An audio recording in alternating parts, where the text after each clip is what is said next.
مزید اپڈیٹس کے لیے ہمارے چینل کو سبسکرائب کریں اور اسے اپنے دوستوں کے ساتھ شیئر کریں۔ کے ناظرین السلام علیکم، امجد ارشاد چودھری نئی ویڈیو کے ساتھ آپ کی خدمت میں حاضر ہے۔ جیسا کہ آپ کو پتا ہے کہ اس وقت یورپی ممالک میں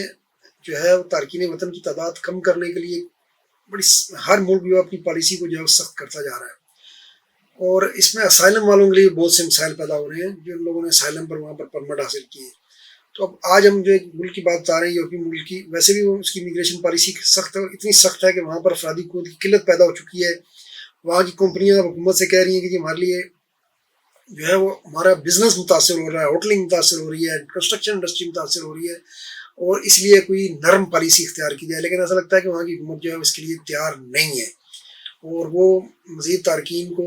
لینے کے بجائے جو پہلے سے موجود ہیں ان کے لیے ایسے قانون بنا رہی ہے کہ اس سے وہ ہٹ ہو سکتے ہیں۔ یہ ہم بات کریں ڈنمارک کی۔ ڈنمارک بہت خوشحال ملک ہے، اور ایک وقت میں ایک دہائی پہلے بڑا اس کی نرم امیگریشن پالیسیاں ہوتی تھیں، تو اب وہاں پر جو ہے پچھلے تقریباً 10-15 سالوں سے بڑی سخت پالیسیاں چل رہی ہیں، جیسا کہ ہمیں بتایا اس وجہ افرادی قوت کی قلت پیدا ہو گئی۔ اب ڈنمارک جو ہے 1 جنوری سے ایک نیا قانون نافذ کرنے جا رہا ہے، جس سے اسائلم والے یعنی سیاسی پناہ جن کی منظور ہوئی ہے یا جن کے کیس چل رہے ہیں وہ بری طرح متاثر ہو سکتے ہیں۔ جی ہاں، جو ڈنمارک کی پارلیمنٹ نے قانون منظور کیا ہے جس کے تحت ایسے تارکین وطن جنہوں نے سیاسی پناہ لی تھی اور سیاسی پناہ کی بنیاد پر ان کے پاس عارضی پرمٹ ہے، اگر وہ اپنے ملک سفر کریں گے، جی ہاں، یعنی اگر کسی پاکستانی نے، کسی انڈین نے، کسی اور بھی غیر ملکی نے وہاں پر اسائلم لی ہوئی ہے، اسائلم دار اس پہ لی جاتی ہے کہ جی میرے ساتھ، میرے ملک میں مجھے خطرہ ہے، میرے ساتھ ظلم ہوا ہے، مجھے حکومت سے خطرہ ہے، یا مجھے میری ذاتی دشمنی ہے، یا مجھے کسی گروہ سے خطرہ ہے۔ اسائلم کی بنیادیں تو یہی ہوتی ہیں۔ تو اس پہ انہوں نے کہا جی کہ اگر اس بنیاد پہ ہمارے پاس کوئی پناہ لیتا ہے اور اس کو جب عارضی پرمٹ جاری کر دیتے ہیں، رہائشی پرمٹ، اور اس کے بعد وہ اپنے ملک چلا جاتا ہے، تو ہم یہ سمجھیں گے کہ اب اس کے لیے وہ خطرہ ختم ہو گیا ہے، اور اس کا وہ پرمٹ جو ہے عارضی پرمٹ ہم نے جو اس کو دیا ہے اسے منسوخ کر دیں گے۔ تو یہ ڈنمارک میں جن کے پاس بھی اسائلم کے پیپر ہیں، جن کے پاس بھی عارضی پرمٹ ہے، وہ یہ جان لے کہ 1 جنوری کے بعد اگر اس نے اپنے ملک سفر کیا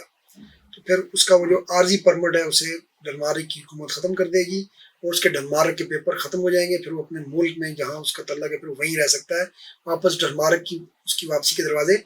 بند ہو جائیں گے۔ البتہ اس میں ایک اچھی چیز کی ہے انہوں نے، کیونکہ یہ پہلے بہت سے لوگ سفر کر چکے ہیں، کہ انہوں نے اس قانون کا اطلاق ماضی سے نہیں کیا، یعنی یہ 1 جنوری 2024 سے بعد میں جو سفر کرے گا اس پہ اس کا اطلاق ہوگا۔ اگر وہ اس طرح اطلاق ماضی پہ بھی کر دیتے، پچھلے لوگوں پہ جو پچھلے سالوں میں بھی کر دیتے، تو پھر تو اسائلم والوں کی اکثریت شاید وہاں سے فارغ ڈنمارک سے ہو جاتی ہے، ان کے کاغذ ختم ہو جاتے۔ لیکن یہ اچھا کام کیا انہوں نے کہ اس کا اطلاق مستقبل سے کیا، 1 جنوری سے کیا، 2024 سے۔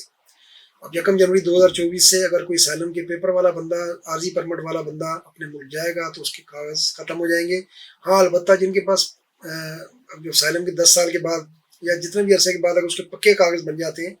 تو اس کے اوپر اس پابندی کا اطلاق نہیں ہوگا، وہ اگر اپنے ملک جاتا ہے تو اس کے کاغذ محفوظ رہیں گے۔ لیکن اگر اس کے پاس صرف اسائلم والے پیپر ہیں اور عارضی پرمٹ ہے تو اس کے پیپر اپنے ملک جانے پر منسوخ ہو جائیں گے۔ آج کے لیے اتنا، انشاءاللہ پھر ملیں گے۔ اللہ حافظ۔